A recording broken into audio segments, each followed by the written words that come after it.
नमस्कार, सविताज किचनमध्ये सर्वांचे खूप खूप मनापासून स्वागत. आणि आज आपण बनवणार आहोत चिगळाची भाजी. ह्या भाजीला चिवईची भाजीसुद्धा म्हटले जाते. गावाकडील पद्धतीने ही आपण भाजी बनवणार आहोत. ही भाजी जमिनीला लागून वाढते, त्यामुळे ह्या भाजीची मुळे जास्त असतात. निवडायला थोडा वेळ जास्त लागतो. ही भाजी खूप छान लागते.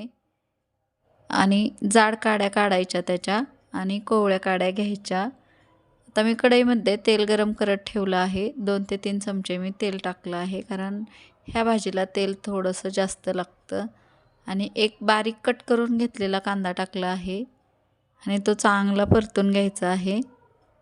छान परतून झाला की आपल्याला त्यात थोडंसं जिरं टाकायचं आहे, अर्धा चमचा. ही भाजी खूपच छान लागते, एकदा नक्की बनवून पहा. आणि हिरवी मिरची 2 ते 3 घेतल्या आहेत आणि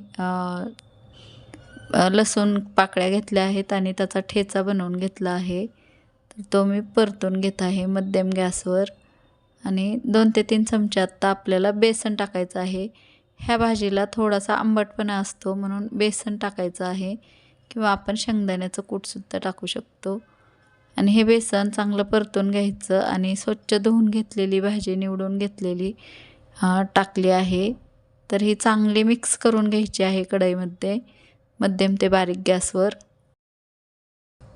अजून मी थोडंसं 2 चमचे बेसन टाकत आहे. ह्या स्टेजला तुम्ही शेंगदाण्याचं कूट टाकलं तरी चालेल, पण बेसनमुळे ह्या भाजीचा आंबटपणा असा बॅलन्स होतो आणि छान लागते. ही भाजी भाकरीबरोबर किंवा चपातीबरोबर खाल्ली जाते आणि खूपच पौष्टिक आहे. मीठ टाकलं आहे चवीनुसार.